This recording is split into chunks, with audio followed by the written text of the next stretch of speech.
lancei a aula de quarta, viu? Pessoal, por favor, podem pôr a presença, então, e vamos que vamos.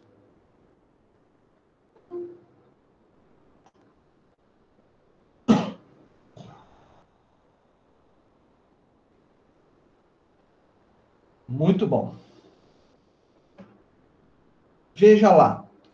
Então, a aula de hoje, solução pacífica de controvérsias e mecanismos de pressão e uso de força.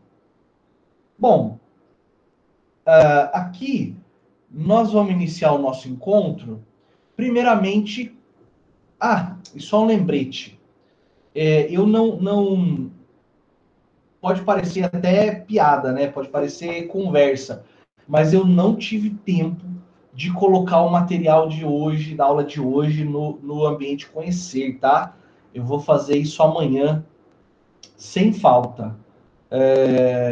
Agora nós estamos em período pré-eleitoral já, né? Dia 26 começa a campanha, então nós estamos aí bastante ocupados com isso. Vocês sabem que eleição municipal, a coisa pega fogo, né? E hoje, como toda boa sexta-feira, foi uma sexta-feira cheia, né? Com esse tipo de matéria, tá? E daí já aproveito que entrei nesse assunto, com os colegas vão chegando, uma sugestão de ramo dentro da advocacia, né? Para quem efetivamente pensa em advogar, eu sugeriria que você estudasse direito eleitoral, né? Porque você vai sair na frente de outros profissionais que deixam para fazer eleitoral só a cada 2 anos, sem ler uma linha a respeito do assunto, né? Então fica aí uma sugestão, e paga-se muito bem, pelo que eu sei, né? Pelo que eu ouvi falar. Tá bom? Mas amanhã, então, sem falta, o vídeo no YouTube e a matéria no ambiente conhecer, tá? Bom, então vamos lá. O primeiro passo dessa aula de hoje é que nós, então, conceituemos o que é controvérsia, já que nós estamos falando de solução de controvérsias, não é? Bom, para o direito internacional, turma, controvérsia, esse é um conceito desde 1924, tá?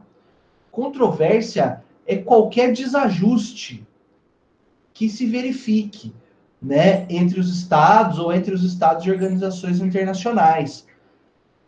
Qualquer, por exemplo, divergência em interpretação de um tratado, isso tudo nós consideramos controvérsia. Não precisa necessariamente ser um conflito de maior envergadura, algo mais grave, uma guerra. Não é só esse tipo de controvérsia que nós nos ocupamos, mas sim todo e qualquer desacerto que haja entre estados ou entre os estados e organizações internacionais. Tá bem? Esse desacordo pode ser político, cultural, religioso, científico, tá? Não necessariamente, repito, conflitos armados. Certo? Tá. Aí eu convido vocês à leitura do artigo 33 da Carta da ONU, tá? Lá está estabelecido o seguinte, ó.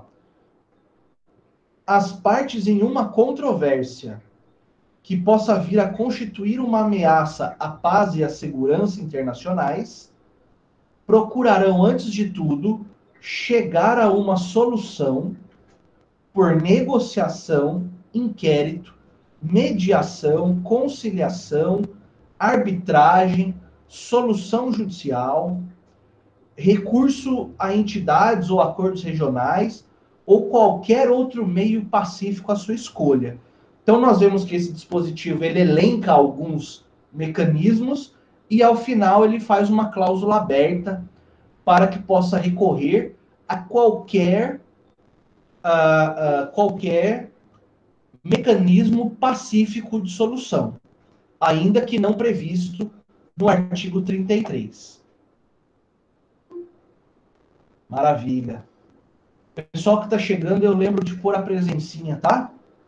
Por favor.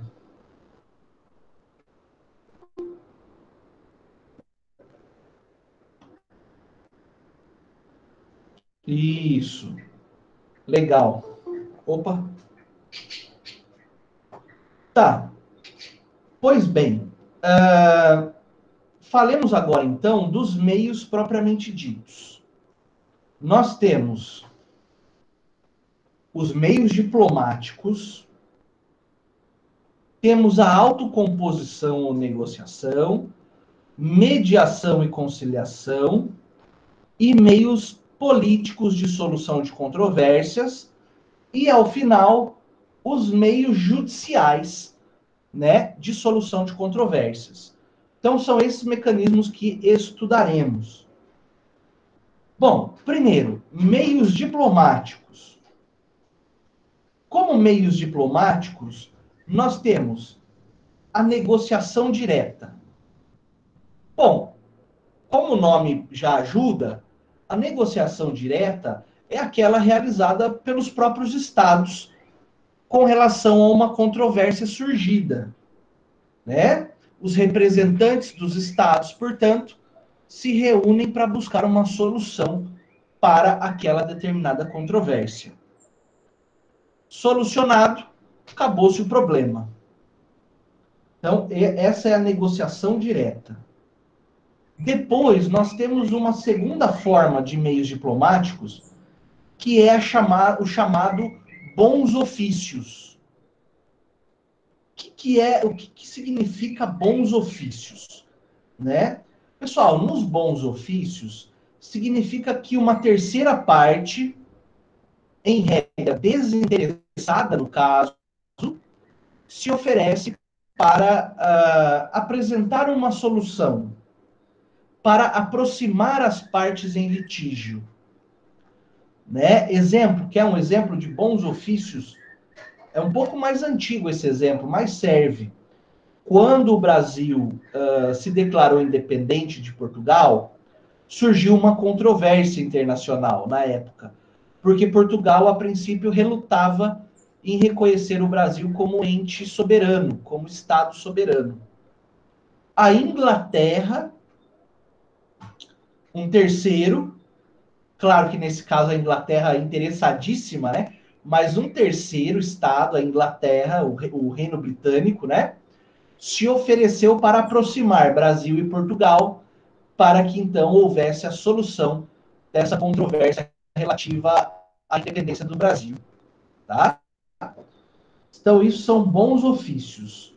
Nos bons ofícios, turma, o terceiro, ele não oferece solução.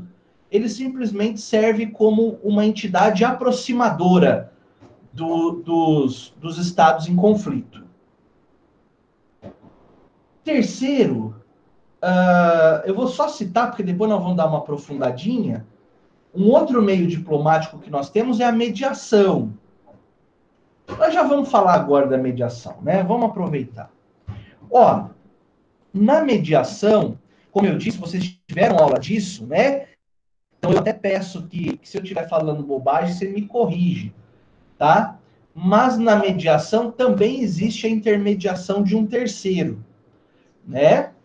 Esse terceiro mediador, ele ajuda as partes a chegarem a um consenso, né? Sem oferecer uma solução. Não é isso? Então, a mediação também pode ser aplicada no direito internacional público, por óbvio. Pode ser um Estado mediador, pode ser uma organização internacional mediadora, né? O mesmo acontece com a conciliação. Aqui no direito internacional, a essência é a mesma. Também é um terceiro que aplica técnicas de aproximação das partes, não é? Só que a diferença com a mediação é que o conciliador ele propõe solução ao conflito. Claro que essa propositura não vincula as partes, mas ele apresenta uma possível solução ao conflito. né? E daí, no direito internacional, turma, talvez aí uma diferença para o direito interno, é que pode acontecer de ser escolhida uma, uma comissão de conciliação. Penso que sim. Só que, assim, antes de o Estado atuar, porque a pergunta do Otávio foi assim, pode ser arguída a suspeição, né, do Estado mediador ou conciliador? Sim. Só que, veja, a atuação do mediador ou do conciliador depende, antes de mais nada, que os Estados em litígio concordem com a atuação, né? Então, eventual arguição teria que ser antes da atuação, penso. Porque se for depois, aí vai ter que provar que surgiram fatos supervenientes, né? Que demonstram esse interesse do terceiro mediador ou conciliador. E daí na conciliação, beleza, na conciliação internacional, pode ser eleita uma comissão de conciliadores. Então, ao invés de um Estado conciliador, pode ser feita uma junta, um conjunto de Estados conciliadores, todos eles escolhidos ou aceitos pelos litigantes, né? Beleza. Então, nós vimos, para que não nos percamos, nós estamos falando de solução pacífica de controvérsias, estamos estudando os meios diplomáticos. Dentro dos meios diplomáticos, nós vimos negociação direta, bons ofícios, mediação, conciliação. O artigo 33 da Carta da ONU também elenca o inquérito. O inquérito, turma, como nós conhecemos, ele possui uma natureza investigativa. Em qual sentido? De trazer elementos aos litigantes para que eles possam buscar uma solução, seja por autocomposição, uma negociação, ou seja, pela intervenção de terceiros, né? Quem vai fazer essa investigação? Geralmente a organização internacional, porque a organização internacional ela atua desvinculada, desinteressada da solução dessa ou daquela maneira, né? Beleza. Até aqui tudo em ordem, turma? Como nós estamos aí? Me ajuda. Perdão. Tá travando?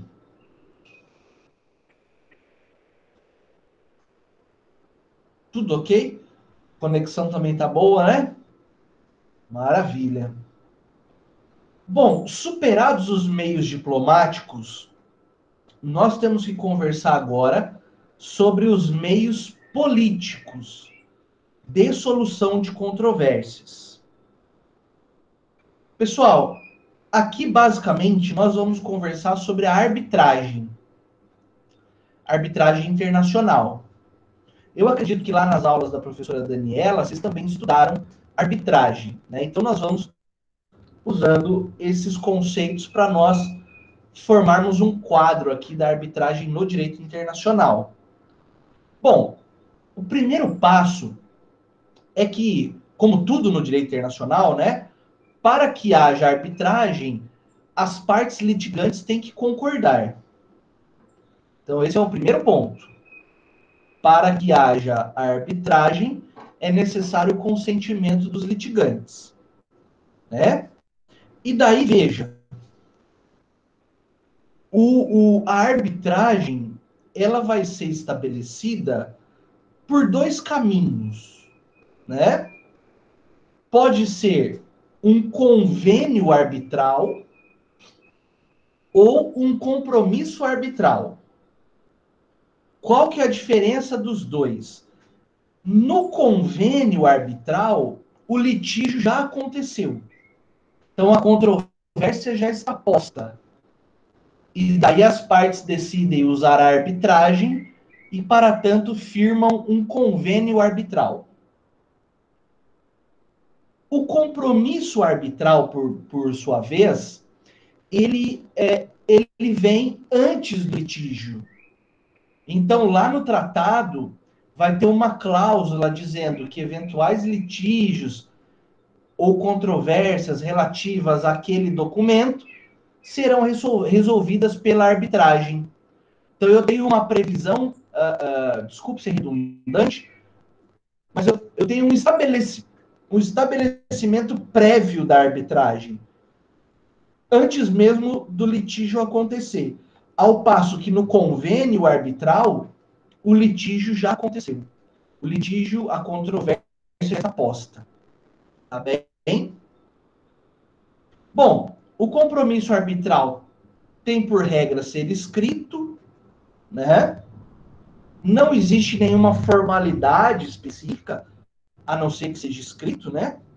Mas é preciso detalhar o objeto da disputa, o que está ali sendo requerido pelas partes, não é?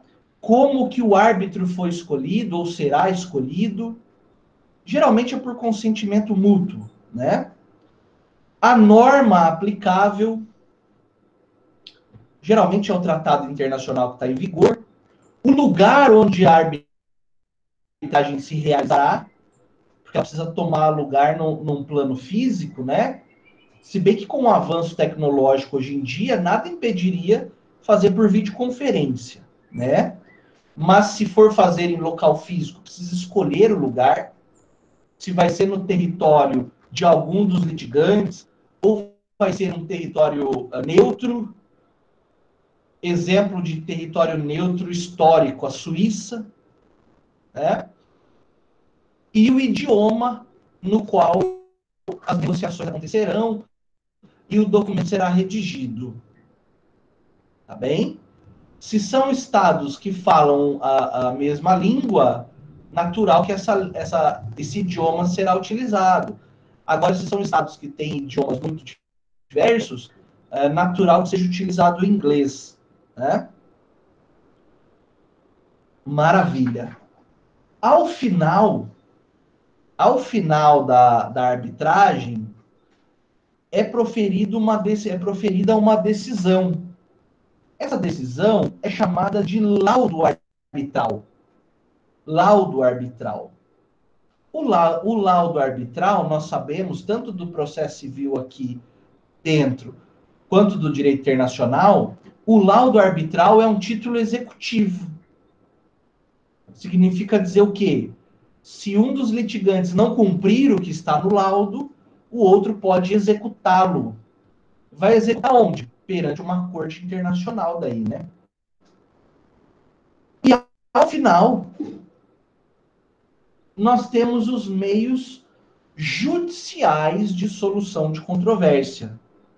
Bom, aí nós estamos falando das cortes internacionais, né? Geralmente essas cortes são ligadas a organizações internacionais. São cortes permanentes. Lembra que é proibido a criação de tribunais ad hoc, né? Então nós temos cortes permanentes, cortes que existem antes do litígio, aquela ideia de juiz natural, né, que nós já tão bem conhecemos. E daí vem uma observação muito importante, tá?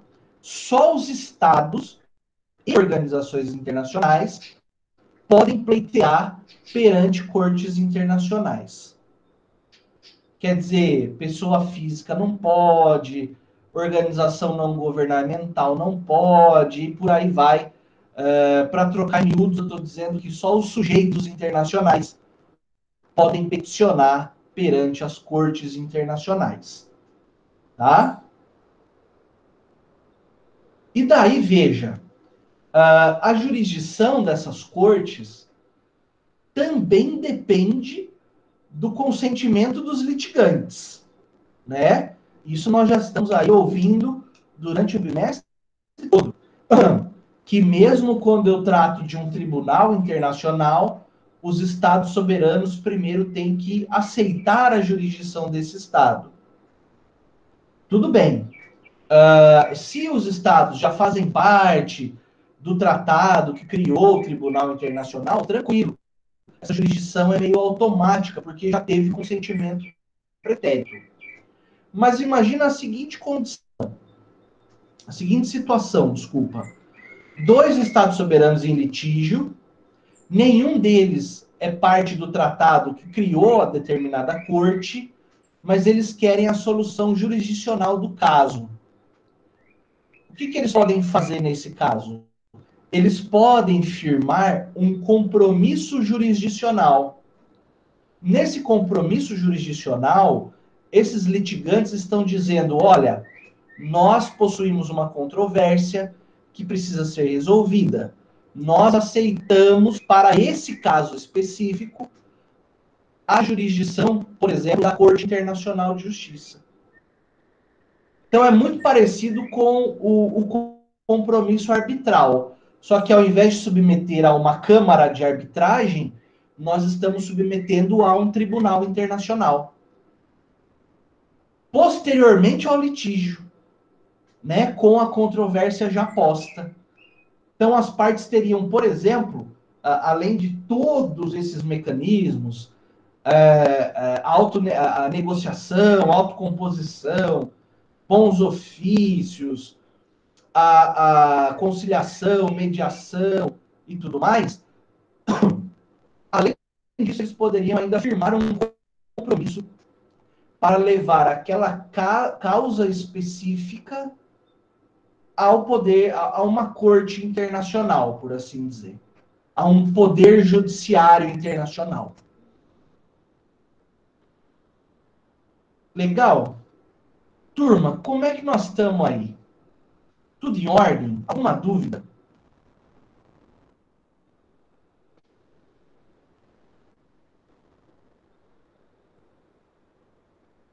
Eu espero. Eu sei que tem um delay. Tudo ok? Maravilha. Ó, eu gostaria que vocês não se revoltassem comigo, mas esse é o conteúdo para esse que eu havia selecionado para hoje. Porque a próxima aula já vai ser sobre direito internacional privado, né?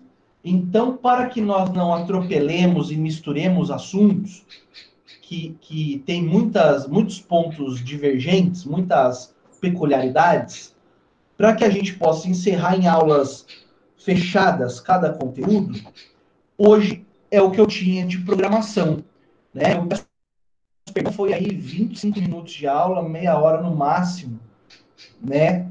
Mas eu acho mais produtivo assim, até para não misturar os temas mesmo e não atrapalhar o nosso estudo, né? Alguém tem alguma dúvida ou sugestão, ou quer que toque adiante a matéria, a gente pega e vai, não tem problema.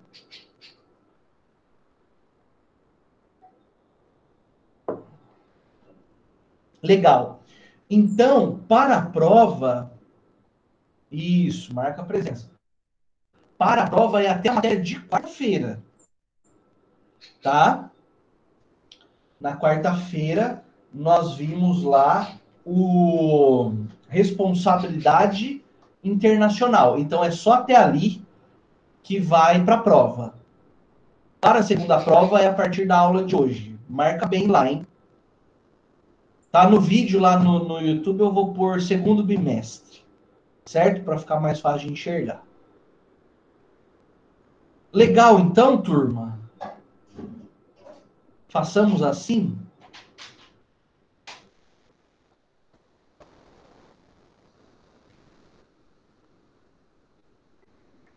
Tudo ok. Tá. Eu acabei de